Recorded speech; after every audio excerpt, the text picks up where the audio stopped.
এই বিড়ালকে কখনো আপনারা কষ্ট দিবেন না, বিড়ালকে আদর করবেন, বিড়ালকে ভালো মতো পুষবেন।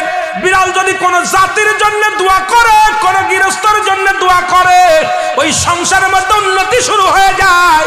ওই সংসারের মধ্যে আর এক নাম্বার হলো, যে ঘরে বিড়াল থাকে সেই ঘরে জিন আসতে পারে না, জিন বাস করতে পারে না।